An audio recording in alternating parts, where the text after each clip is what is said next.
Hello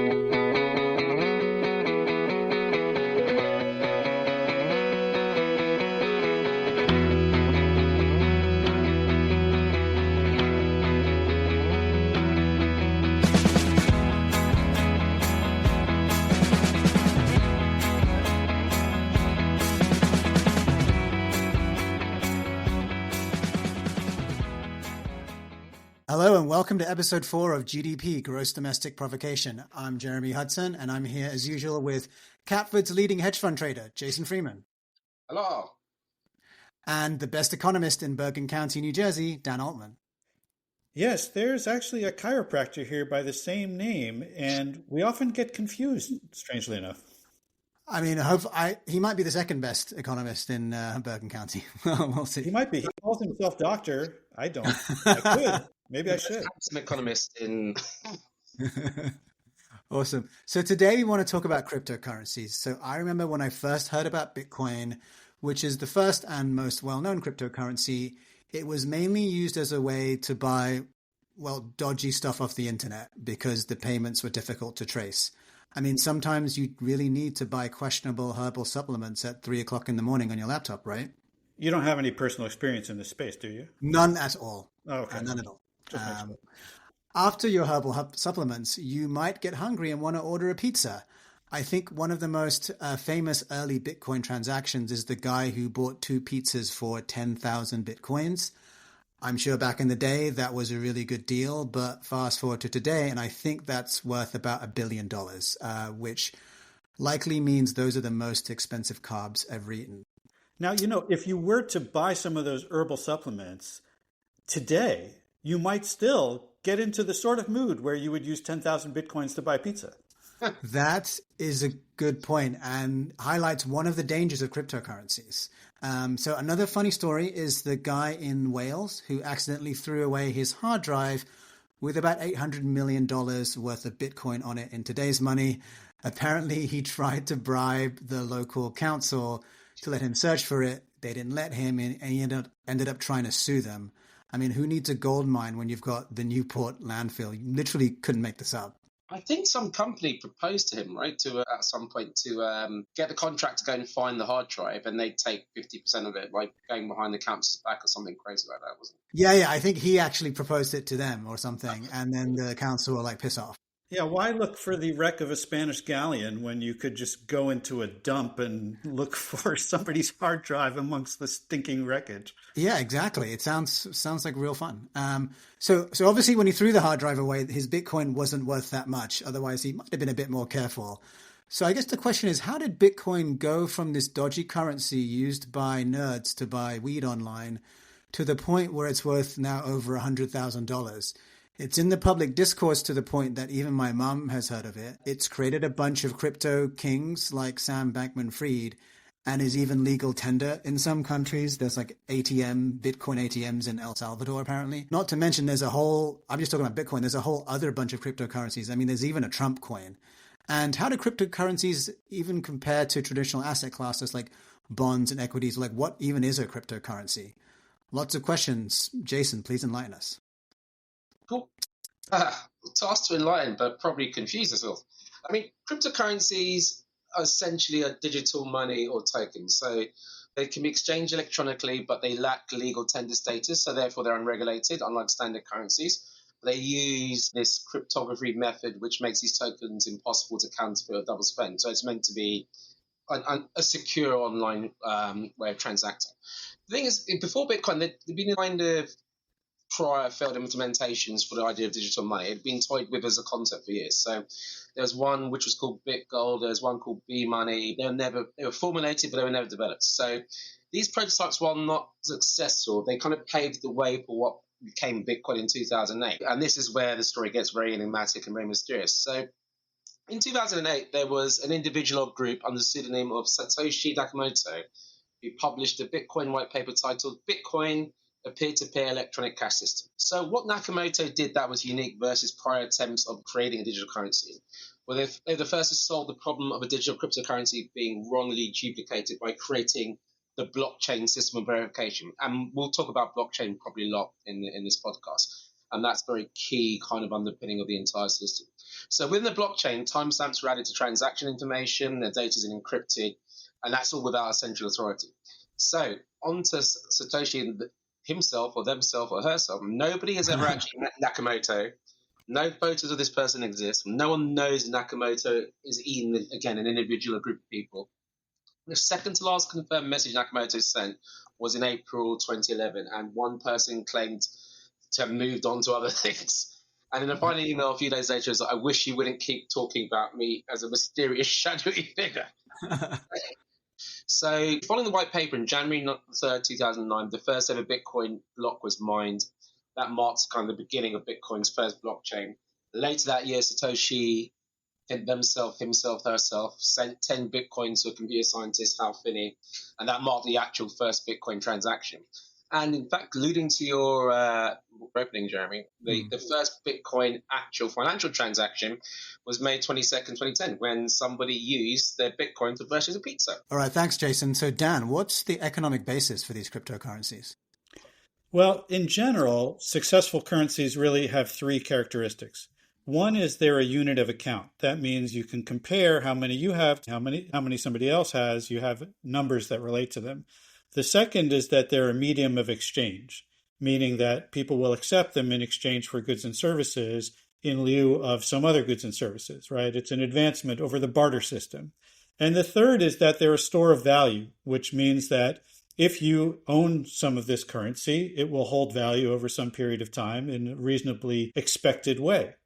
So these are the characteristics of successful currencies. I guess there have been unsuccessful currencies too, actually many unsuccessful currencies. If you go back to the dollar peso crisis in Argentina around the year 2001, lots of the Argentine provinces started issuing their own currencies, which quickly became useless because nobody wanted to accept them, right? So there have been failed currencies too, but these are the three characteristics of good, successful currencies. Now, cryptocurrencies could fill all three of these, but are they really different from the types of money that we usually use? Well, like Jason said, they're just numbers on a ledger, right? They just represent some electronic currency that people are willing to accept. They're just the same as the numbers that you might have in your bank account, except that they're not equivalent to anything else. They are numbers in and of themselves, and that's it. But like the money that you hold in dollars or euros or whatever, all the so-called fiat money, because we just say it's money and we use it as money, like those, they don't have any material value. So that's what separates them from something like gold, which has some material value. You can use gold for stuff besides trading, but you can't do that with currencies. So like fiat money, it doesn't have material value. As Jason said, every transaction is traceable and verifiable on the blockchain, which is something unique. But importantly, despite all that traceability, they're not controlled by any monetary authority. There's no central bank that decides how many Bitcoin should be in circulation, that tries to affect interest rates in Bitcoin, stuff like that. There's nothing like that. And the last thing about Bitcoin, which is special, which is not necessarily the case for every cryptocurrency, but Bitcoin's supply is limited. There are only a certain number of Bitcoins that can ever be mined. And so that means that there's a fixed amount on the money supply, and no authority will ever be able to affect that. Now, the key point to me is how Bitcoin and other cryptocurrencies are actually used. Will they ever replace the currencies that we hold in our bank accounts and in our pockets? Because if people never use them, then they're essentially just a Ponzi scheme, right? People are just hoping that more people will want to buy these currencies and drive the value up if there's no other source of value.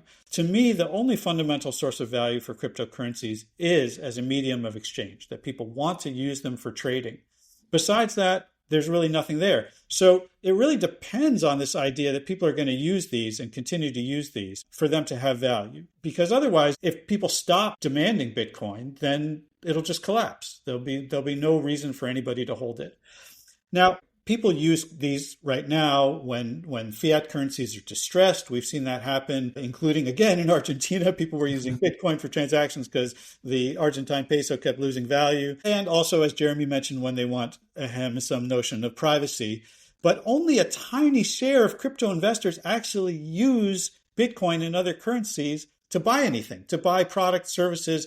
And that's the worrisome part, right? Is that if only a tiny share of people are actually using them, what if something better comes along and people stop using them to buy stuff? then you're in this Ponzi scheme scenario where they don't really have any value at all. Been a lot of Ponzi scheme mentioned so far. Yeah, well, a Ponzi scheme is basically a situation where if you want an asset to gain value, you depend on more and more people coming in to demand that asset. That's the only thing that'll drive value up. And that's what we've seen to a large degree with Bitcoin and other cryptocurrencies, though there still is a minority of people who use them for transactions. And that's what we depend on to keep driving the fundamental value of this currency. So with that said, Jason, where do you think this is going right now? I mean, you've seen the evolution of how it's going. There have been twists and turns. Where do you think we are now? Where do you think it's going?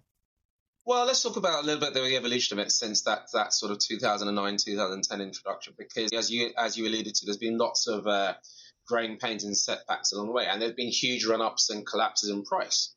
I mean, every spike and every crash that's happened since 2009, there's been a story associated. I mean, some of those moves came from market uncertainties, some of those moves came from new technological developments, government spending, strict regulations.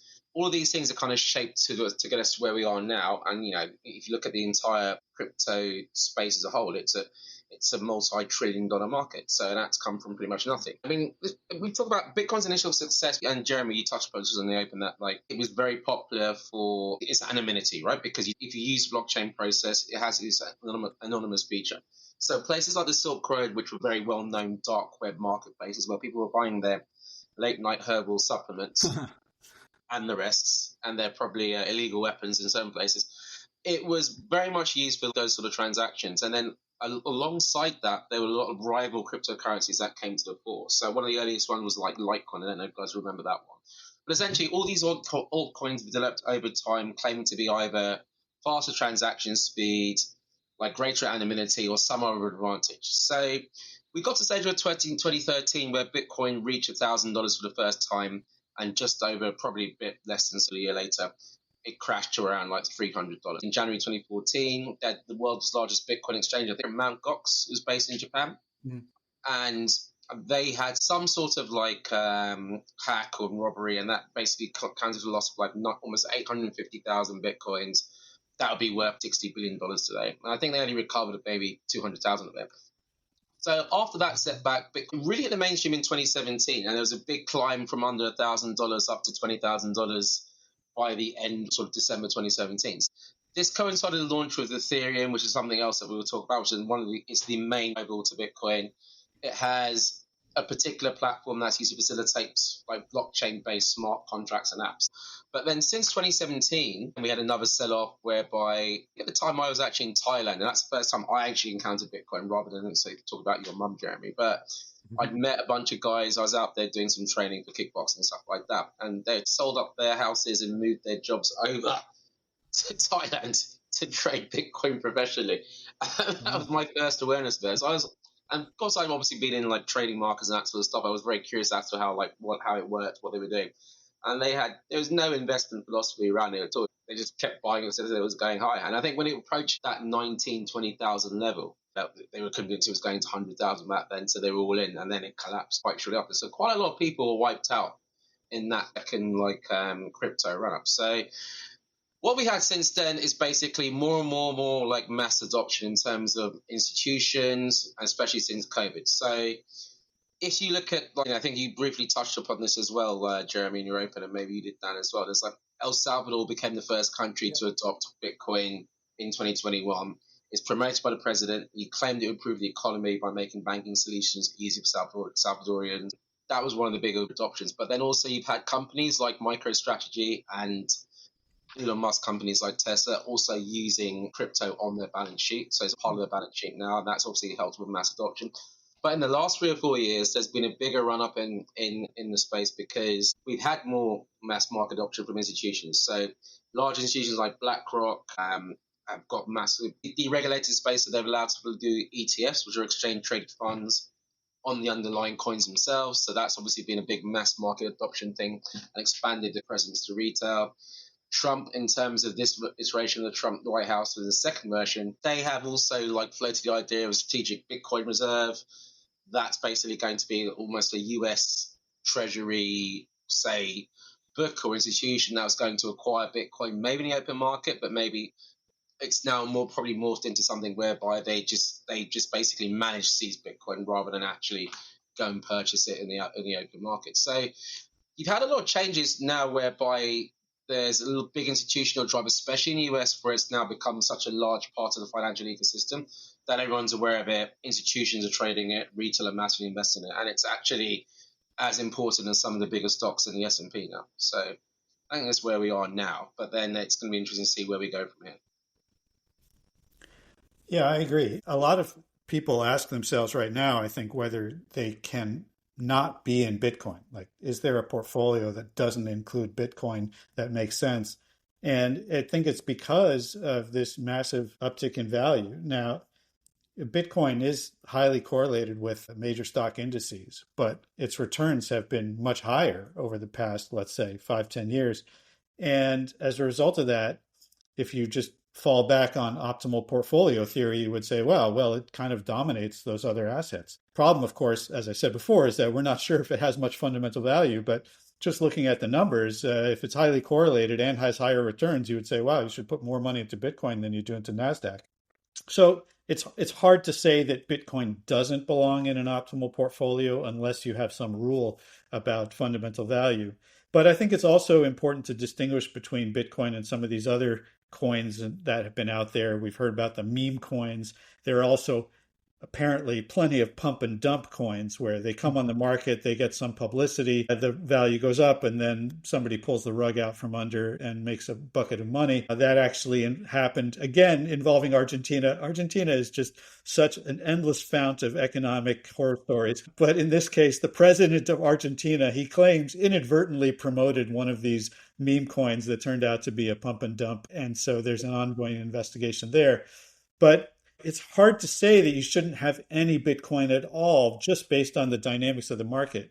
But there are really some unique risks too, and Jason kind of referred to this. There are these enormous hacks where zillions of dollars of Bitcoin or other cryptocurrencies can be stolen just at a stroke, and there's very little chance of recovery. I mean, the FBI is trying to get on there and freeze wallets and stuff like that.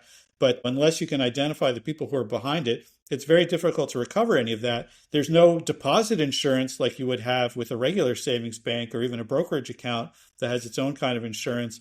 So there are some special risks there. There are even risks with the exchange where you would trade this, right? Some of the exchanges have failed. Like Jason pointed out, Mt. Gox had problems, and obviously the Sam Bankman-Fried fiasco, there were billions of dollars caught up in that as well. So your cryptocurrency wallets can be left in limbo overnight. And the last big risk, which really gives me pause, is that the big holders of these cryptocurrencies can affect the prices the way a central bank would just by buying and selling, right? If they are moving a huge amount of Bitcoin or whatever the cryptocurrency is of the day, then they're going to be able to affect prices. And so they can manipulate markets in a way that not many individuals can manipulate markets for other currencies. And that is a little scary because these are people who could do it solely for their own benefit, and we don't know who they are. We don't know who the biggest holders of Bitcoin and other cryptocurrencies are. We have some idea maybe of a few of them, like the ones that are running exchange-traded funds, but we don't know who everybody is.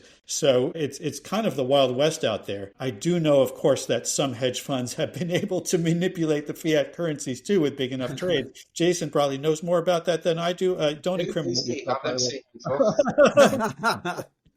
No. But there are some fairly unique, if not completely unique, risks associated with this, and that does give me pause. I mean, Jason, can you think of any other things that we should really consider? I think you've hit the nail on the head. So I think taking our I think in terms of our age and our kind of experience and demographic, when you see these kind of new asset classes emerge in the ecosystem, you're very cynical as to first time Jason, you being cynical? never in my life. But it's so you kind of hear about what does it do? Okay, it's a store of value. We're going to be using it as fiat currency every day. So if you listen to the arguments as to overall cryptocurrency and Bitcoin in particular, it's like, okay, can it replace fiat? So can you go down to Walmart or Tesco's or Marks and Spencer's and buy your grocery shopping with it? By the time you walk there, it will be up or down 5 or 10%. And it has to be divisible for people to actually like to use every day in terms of like normal fiat. So it doesn't necessarily have that feature. the volatility doesn't necessarily mean it's like a store of value, right? So, I mean, if you look at the long-term trend of it, I agree, it's gone up thousands and thousands of percent because obviously it's become more mainstream adoption.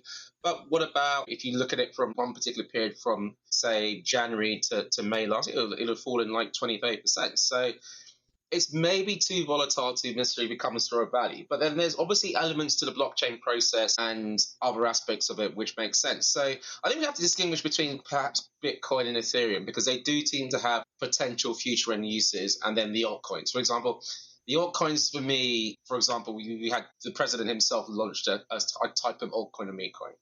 So, and it was that Donald Trump? Is that the one that was actually like? Yeah, I don't think Biden ever caught on to what cryptocurrencies actually were. Yes, I think it So, was Donald Trump, and literally within days of him being inaugurated, of like stepping into the White House. So I think it was one for Melania, one for Donald, and I'm not even sure where it's trading. I'm sure it's trading a lot lower than its initial price. But I think there was an article from CNBC in May which implied that 58 wallets have made $10 million each from Donald Trump's Bitcoin, which is oh yeah. about 1.1 billion in profits, and 764,000 wallets versus the 58, which are all small holders, lost money. So therefore, that kind of points to you that a lot of the altcoins and those kind of meme coins are out there. The bigger hands always win out, and you have to avoid them maybe if you're a retail. So I don't think they're necessarily going to be part of this optimal portfolio strategy. I think it's just kind of hit and hope and lottery types of stuff. I think that says a lot about the way our economy works right now, is that folks who are able to exploit these new technologies because of their wealth, because of their connections and networks, do it very quickly, and they hollow out the market. And we have a sort of watershed before we get the new uses of these technologies. That's just an unfortunate aspect of how our economy is working right now. In terms of the presidential meme coins, obviously there's the major leagues and the minor leagues where the Trump family is able to put together tens, if not hundreds of millions of dollars in sustainable wealth out of this, whereas the Malays in Argentina are sucked into an amateurish pump and dump skin where something like $80 million goes missing, but then is somehow recovered and ends in a tremendous scandal. So if you want to do this, then learn from the best. What was is it Hawk Tour Girl? Is she's famous for some sort of spitting kind of meme? She even did a coin and then robbed off all of her retail investment and then disappeared off the face of the earth, didn't she? I think she quickly netted like $5 to $10 million or something along the line like that. I can't remember. Good for her. Well, it just seems to be, again, as Dan points to, it's a trend of these people who have the celebrity taking advantage of the space. You have to think, because a lot of the altcoins are just based on cult of personality. There's no real kind of overriding reason to use them over Bitcoin or Ethereum or anything else. It just seems to be just like buying into a cult of personality. So I don't necessarily know if that aspect of the market is sustainable. Yeah, I mean, at least if you buy a facial moisturizer because one of the Kardashian sisters tells you to, then you have a facial moisturizer. But if they tell you to buy a coin that becomes worthless, you have nothing. So I think to your point as well, you mentioned, Dan, in terms of it being a part of an optimized portfolio, I mean, that does make sense. But then, I think, we've had some back and forth in terms of what's the correlation of Bitcoin at the moment to say something like the NASDAQ, for example. And over time, at points this year, it's very highly correlated to NASDAQ. It's like, the R squared, which is a score of correlation, but like how things move together, it's, 0.8 out of 1, right? So it's that may be to do with positioning in terms of that a lot of the people who are actually invested in NASDAQ, who are actually active retail investors, are also active in the crypto space as well. So that's why we have those correlations. But does that mean that it should not be necessarily part of an optimized investment portfolio?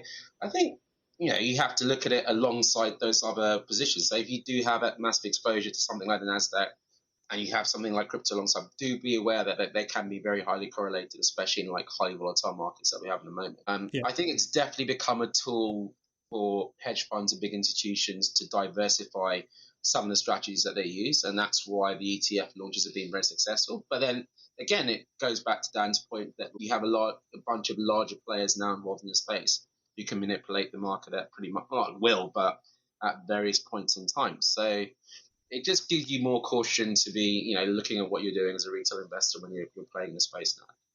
Yeah, I mean, there certainly is more volatility, But a lot of that volatility for the past several years has been to the upside. And I think Yeah. that's where you have to consider just what the math looks like. But you raised one other important point, Jason, which I actually wrote about in my last book, which came out in 2011, which was the notion that traditional markets and these sort of financial black markets are being linked because the same people are starting to play in both of them. Yeah. And so if there's a crisis in a financial black market, and I would include cryptocurrency in that, it would eventually be contagious into the traditional markets because people would have to pull back their risks across portfolios. That's a concern, right? It's not that these are isolated, and if you're not in the cryptocurrency market, you can completely isolate yourself from it.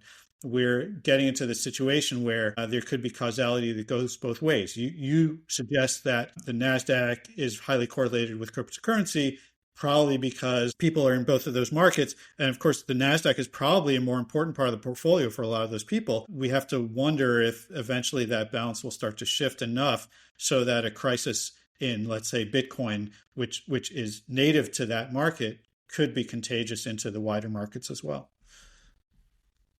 And Jeremy, I mean, how much use of it have you guys seen on the day-to-day basis in the US? So, like, one of the big things of the El Salvador experiment, I think they ended up making a deal with the IMF in probably earlier this year, and they had to restrict the kind of diffusing of the use of Bitcoin throughout the economy. So, I think it was abolished as legal tender earlier this year in El Salvador, and research actually showed there was actually rarely ever used by the public, and it was obviously the first country to adopt it. But then since then as well, like, I think they've done a bit of analysis in terms of what have been the economic costs and benefits using it, and they haven't really managed to find much. And I don't think I've heard Tesla, for example, accepted it as tender. Elon did probably a few years ago. I mean, do people go down to the Tesla dealership? Yeah, I'm sure a few nerds have bought a Tesla with Bitcoin, but I bet you can count them on the fingers of your hands. Like, in my experience too, I think what you guys said earlier, like, no one in the US really uses it on a day-to-day basis. I mean, I used it back in the day to honestly buy the dodgy IPTV subscription. I use it to buy IPTV subscription to watch Premier League football online. So what I did want to ask is, how significant is the fact that there's a finite supply of things like Bitcoin? Because I know obviously with fiat currencies, you can always print more, which leads to inflation and things like that. So I'm curious, does it make a difference that there's a finite supply of Bitcoin? I've heard people say that's a good reason to invest in it. That's a great question. The finite supply means that if more and more people do start using it for transactions, then you can't just continue to issue it so that you maintain stable prices or, let's say, a small amount of inflation the way we do with the dollar and other currencies. What will happen is, if we reach the maximum supply of Bitcoin, every Bitcoin that can be mined has been mined, and more people want to use it or want to hold it, then prices of things in terms of Bitcoin will have to fall. We'll have actual deflation, right? Because, hey, we want to have more and more people using it, but there's only a fixed amount of it. So what you'll do is you'll start dividing up the Bitcoins into smaller and smaller bits. Mm-hmm. Each Bitcoin can be divided, according to the system, into 100 million Satoshis. So each Satoshi, by the way, right now is worth about 1 Korean won. So we're already close to parity with one major world currency. But essentially what will happen is that the prices will go down. And deflation is kind of a dangerous thing from an economic point of view, because what happens is a company might buy its supplies at a certain price, and then by the time it goes to sell its products, the price of its products have gone down. And then they have trouble going back and paying their suppliers, right? So you can have a lot of jam-ups happening, for lack of a better word, in a deflationary economy. And most central banks try to avoid deflation for this reason. It also changes expectations about what's happening in the economy. So there are lots of reasons to try and avoid deflation. But that's essentially what we would see in the Bitcoin economy. Now, that doesn't mean that Bitcoins will be worth less. As more people want them, Bitcoins in terms of other currencies will be worth more. But that, again, will mean a deflation because there's nowhere for it to go. The price of things in terms of Bitcoins will have to fall. So we're nowhere near that level right now. But at some point, we could enter a situation where there is a Bitcoin economy and we're seeing deflation in that Bitcoin economy. So that's a danger for companies and industries that choose to use that as their main currency. So this is kind of the infinite divisibility and versus scarcity argument. I guess you kind of touched on it very well, Dan. So this is the other aspect with the coins in the space. They're not all of them have a scarcity element to them, do they? So I think that's another thing that people need to be aware of when they're looking at investing in space as well, because that scarcity element does imply that there's you do have positive momentum going forward in terms of having been adopted, right? So it can't just be printing more. Yeah, that's right. You can't print more. The fact that it is divisible is good for its usability, right? I mean, it would be too lumpy otherwise. As prices start to fall, you would say, well, I can't divide up my Bitcoin, so I'm going to have to buy 6 cars instead of one and try and sell the other 5. No, fortunately, it is divisible, which makes it easier to use. But yeah, the scarcity issue is one that I see as a selling point for a lot of these Bitcoin firms, where they're telling people, oh, it's got a limited supply, it's scarce. That makes it a great savings instrument because its value can only go up. I mean, again, that sounds like Ponzi talk to me, but scarcity is a real thing that will affect the economics of Bitcoin as it goes forward. Yes, I guess there's obviously we've been tongue in cheek mentioned the word Ponzi a few times. So I think not to necessarily scare everybody off from the entire space. There are definitely elements of a lot of the ecosystem that are a Ponzi scheme. And I think a lot of people would find it hard to disagree with that. But then there's obviously elements of the system whereby it's still going to be here in 10 years from now, whether it's blockchain, whether it's the actual underlying Bitcoin or Ethereum. I mean, Ethereum has unique properties in terms of its use of, like, as I said, in NFTs and things like that. So, I mean, Ethereum is one that some may outlast Bitcoin, for example. So. Yeah, I mean, the big question in the back of my mind when it comes to usability is this going to be a MySpace, Facebook situation, right? I mean, MySpace was the thing that everybody used for a while, and then something better came along, and then nobody used MySpace anymore, right? And the value of MySpace collapsed. So the very same thing could happen with Bitcoin, right? Bitcoin is the product of a technological advancement. If there's another technological advancement that makes something better than Bitcoin, no one's going to use Bitcoin anymore. And then the value will go to zero. So for all the people who say, oh, it's a great savings instrument, yeah, well, maybe you see its value going up over long periods of time, but there's no guarantee that that continues. There's no sort of solidity behind that. I saw a documentary recently which was ostensibly about high school basketball players in the Los Angeles area and trying to get college scholarships and things like that. But about 3/4 of the way through, it turned into a Bitcoin advertisement where they had connected these poor high school kids with, I mean, poor, not all in the sense economically, but because I sympathized with them, with a Bitcoin firm.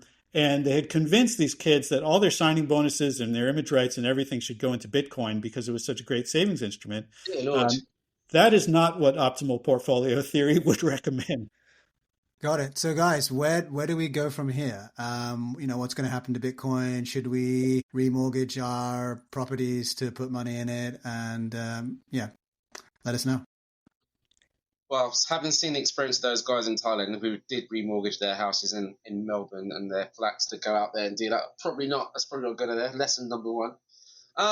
It does, I mean, there's a lot of discussion in terms of like who Satoshi is. I think even jokingly, Tucker Carlson recently implied that Satoshi was actually the CIA and the entirety of this whole crypto. Well, he's entered that realm of tinfoil hat stuff now.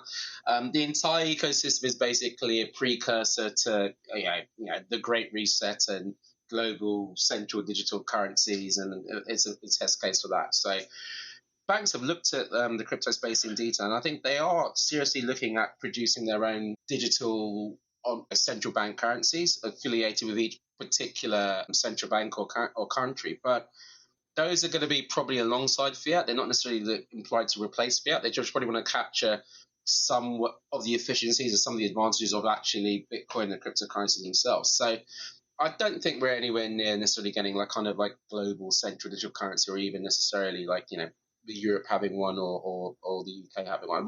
The US seem to be much more aligned with this whole kind of crypto revolution, especially under Trump. So maybe that's possible, but I don't know what you guys think. Well, I'm going to make one more mention of Argentina. Sorry.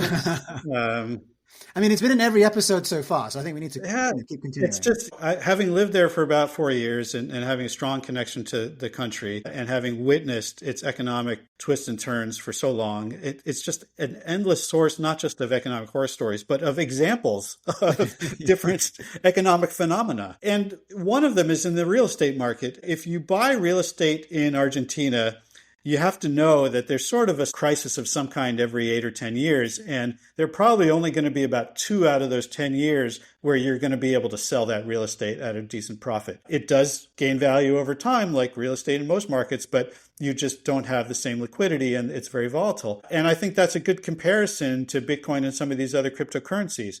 Yes, over long periods of time, it does seem to go up in value, but over a short period of time, the volatility is so high that you can't trust that you're going to be able to sell it at a reasonable price relative to where you bought it.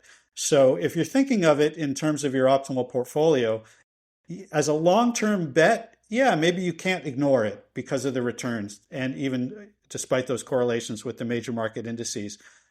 But if you need something that's liquid and has a good store of value over a short period of time, run screaming in the other direction.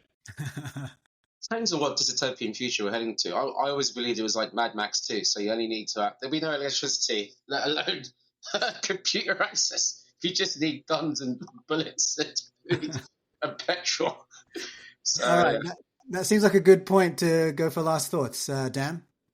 Yeah, I'll be stockpiling water in my shelter along with the gold and everything else, and I will have battery operated Bitcoin for everybody else who has it as well. yeah, Nice. some probably hard assets and some petrol and some DVDs. That'll be the way forward. Awesome. On that note, that's all we've got time for today. Thanks, everyone. Have a great week. Thanks, guys.